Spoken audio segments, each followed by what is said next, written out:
Now, I'm going to give you 7 suggested principles for approaching the prophetic word of God. I didn't originally have 7, I had 5, but the Lord added 2 more recently. And I'm not superstitious, but when I get to the number 7, I usually feel that's it. So we'll turn first of all, let me point out something else very important about this prophetic word of God. Its purpose is to make us aware of the coming of the Lord as an imminent reality, as something real that's happening. Peter says you need to give heed to it till the day dawns and the morning star rises in your hearts. Now, he's not talking about what's happening in the world. He's talking about what's happening in your hearts. In World War II, I spent 3 years in the deserts of North Africa, not by choice, let me say.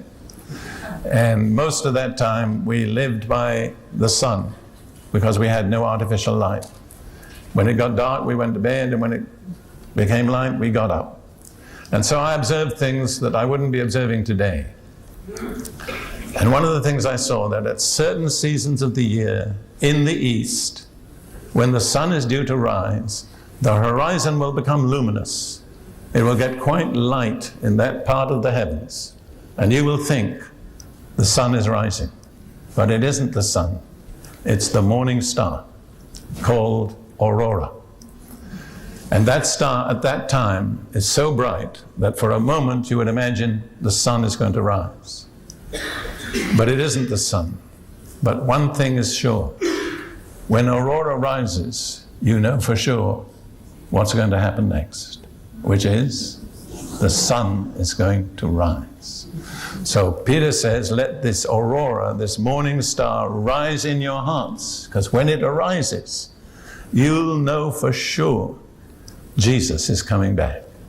See, God requires that every one of us live in the excited anticipation of the return of the Lord. That's how every believer should be living. In Hebrews 9, verse 28,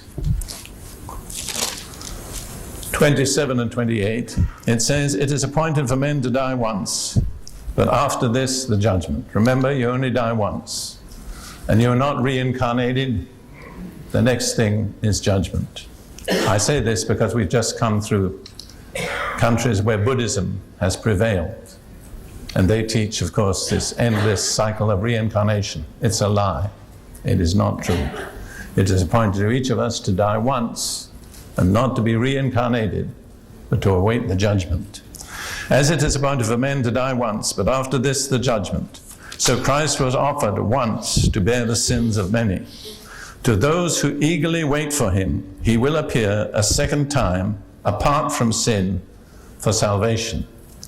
For whom is Jesus going to appear? For those who eagerly wait for him. So, are you eagerly waiting for him? If the morning star has risen in your heart, then you will be eagerly awaiting for him. If not, you really don't qualify.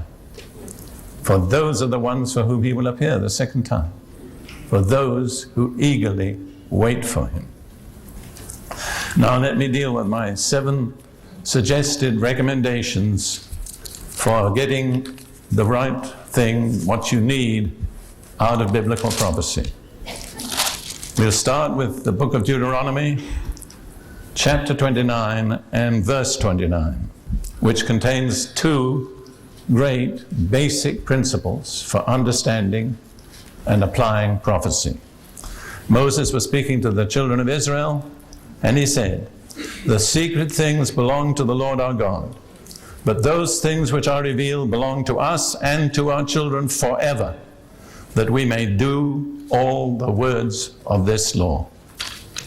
The first point is, there are 2 kinds of things. There are secret things, and there are things that are revealed. There are things that God keeps secret. He has not revealed them. When I speak on this kind of theme, it often happens that somebody will come up to me and say, in effect, what do you believe, pre, mid, or post? You know what that means? Will Jesus come at the beginning of the tribulation, the middle of the tribulation, or the end of the tribulation? I always answer, I don't know. Furthermore, I'm not embarrassed. Furthermore, in the light of what is going to happen, it may turn out that those are meaningless questions. They just won't apply.